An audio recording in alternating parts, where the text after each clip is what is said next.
ಗಣೇಶ ಮೆರವಣಿಗೆ ವೇಳೆ ಟ್ರಕ್ ಹರಿದು 10 ಜನರ ಸಾವು ಪ್ರಕರಣ 10 ಜನರ ಸಾವಿಗೆ ಕಾರಣನಾದ ಟ್ರಕ್ ಚಾಲಕನ ಹಿನ್ನೆಲೆ ಏನು ಗೊತ್ತಾ? ಟಿವಿ5 ನಲ್ಲಿ ಚಾಲಕ ಭುವನೇಶ್ ಹಿನ್ನೆಲೆಯ ಸಂಪೂರ್ಣ ಮಾಹಿತಿ. ಗಣೇಶ ಪೂಜೆಗೆ ಹೋಗ್ತಿದ್ದವನೇ ದುರಂತಕ್ಕೆ ಕಾರಣವಾಗಿದ್ದು ಹೇಗೆ? 10 ಜನರ ಪಾಲಿಗೆ ಯಮದೂತನಾಗಿದ್ದು ಹೇಗೆ ಚಾಲಕ ಭುವನೇಶ್ ಅನ್ನೋದು ಈಗಲೂ ಎಲ್ಲರಿಗೂ ಇರುವಂತ ಪ್ರಶ್ನೆ. ಟಿವಿ5 ನಲ್ಲಿ ಭುವನೇಶ್ನ ಕುಟುಂಬ ಕೆಲಸದ ಬಗ್ಗೆ ಕಂಪ್ಲೀಟ್ ಆದಂಥ ಡೀಟೇಲ್ಸನ್ನು ಹೇಳ್ತಾ ಹೋಗ್ತೀವಿ. ಎಲ್ರಿಗೂ ಆಕ್ರೋಶ ಆಗಿದೆ, ಎಲ್ರಿಗೂ ಅಸಮಾಧಾನ ಆಗಿದೆ. ಯಾರೀತ ಈ ಭುವನೇಶ್, ಯಾಕೆ ಈ ರೀತಿಯಾಗಿ ಮಾಡಿಬಿಟ್ಟ, ಇವನ ಹಿನ್ನೆಲೆಗೇನು ಅನ್ನೋದು ಪ್ರಶ್ನೆ.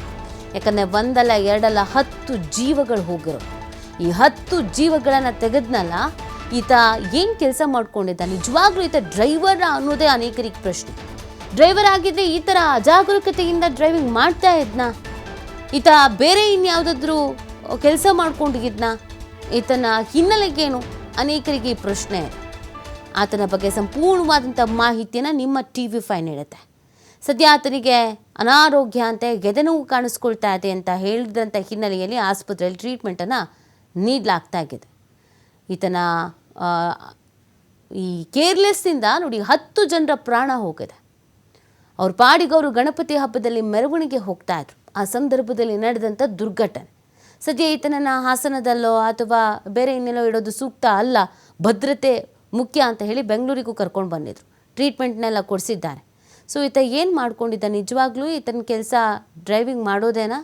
ಕೆಲವರು ಹೇಳ್ತಾ ಇದ್ರು ಈತ ಡ್ರೈವರ್ ಅಲ್ಲ, ಈತ ಕ್ಲೀನರ್ ಆಗಿದ್ದ, ಡ್ರೈವರ್ಗೆ ನಿದ್ರೆ ಬರ್ತಾ ಇದೆ ಅಂತ ಕ್ಲೀನರಿಗೆ ಓಡಿಸೋಕೆ ಕೊಟ್ಟಿದ್ದ, ಆಗಲೇ ಈ ಅಪಘಾತ ಸಂಭವಿಸಿರೋದು ಅಂತ.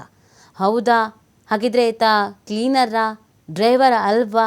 ಏನು ಓದ್ಕೊಂಡಿದ್ದ, ಎಷ್ಟು ವರ್ಷದಿಂದ ಕೆಲಸ ಮಾಡ್ತಾ ಇದ್ದ, ಇಷ್ಟು ದೊಡ್ಡ ಅಪಘಾತಕ್ಕೆ ಕಾರಣ ಆಗಿದ್ದಾನೆ ಅಂತ ಅಂದರೆ ಈತ ಈ ಫೀಲ್ಡಿಗೆ ಹೊಸಬನ, ಡ್ರೈವಿಂಗ್ ಬರ್ತಾ ಇರಲಿಲ್ವಾ? ಈ ಎಲ್ಲ ಪ್ರಶ್ನೆಗಳು ಕೂಡ ಆಗಿದೆ. ಸೊ ಹಾಗಾಗಿ ಆತನ ಬಗ್ಗೆ ಸಂಪೂರ್ಣವಾದಂಥ ಮಾಹಿತಿಯನ್ನು ನಿಮ್ಮ ಟಿವಿ5 ನಿಮ್ಮ ಮುಂದಿಡ್ತಾ ಹೋಗುತ್ತೆ.